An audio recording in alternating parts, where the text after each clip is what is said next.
Now, as you know, we love hearing choirs on Songs of Praise. Perhaps our most memorable musical moment of 2015 was when our FA Cup fans choir sang Abide With Me alongside 90,000 fans at the Cup final at Wembley Stadium in May. The FA Cup is one of sport's biggest events, watched by a global audience of around 500 million people. To celebrate this amazing event, Songs of Praise decided to put together a choir like no other for our biggest ever sing-along.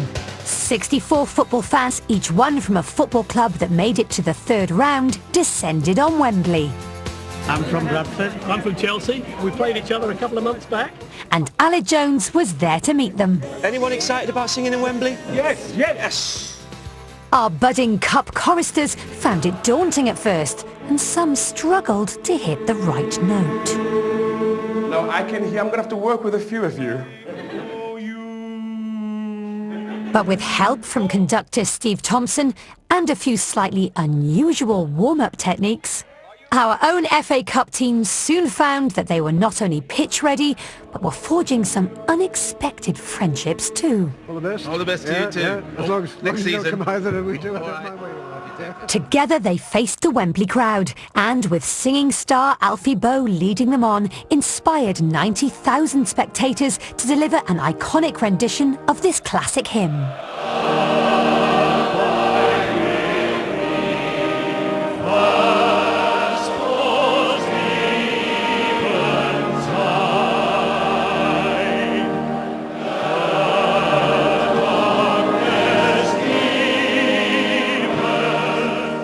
7 months later, the choir are back, and it's like time hasn't passed. Musical director Steve Thompson has responded to a Christmas appeal from the people of Totton near Southampton. They said, Steve, would you come and switch the lights on? I said, I'd be honored to do that.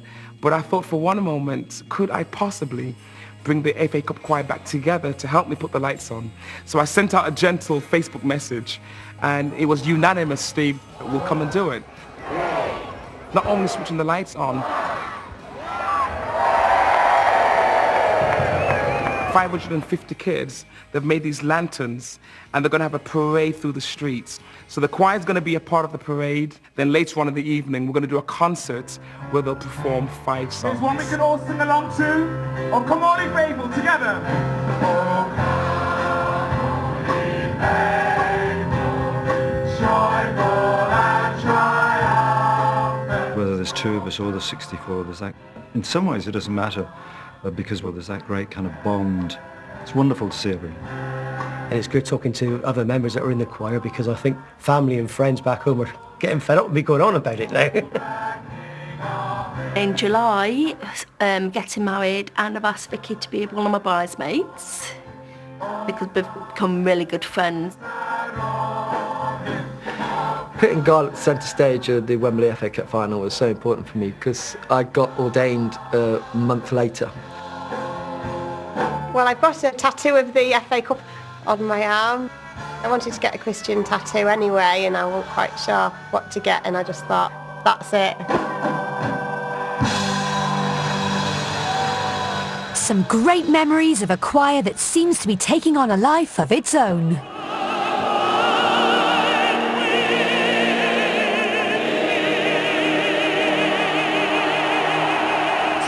Stuff from the Wembley faithful and our FA Cup fans choir there. Well, I do hope you've enjoyed our best moments, musical and otherwise, from over the past year. And next week, it'll be 2016. And Aled Jones will be in the North East to discover how chickens are helping pensioners to combat loneliness during the January blues.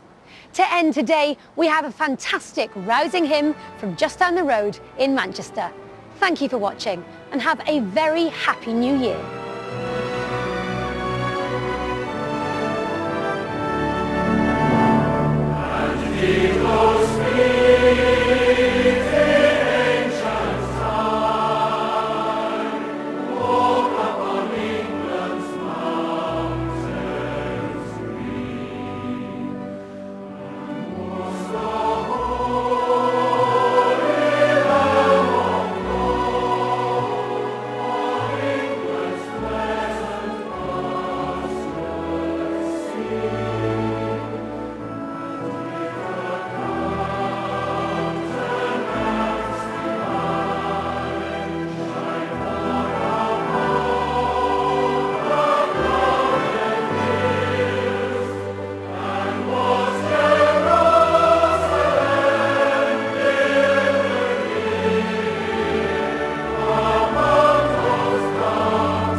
Festival of 9 Lessons and Carols from King's College, Cambridge was on Radio 4 on Christmas Eve. It's available to download now using the iPlayer radio app. Next here on BBC One, a family film classic. Spend the afternoon in the company of Mary Poppins.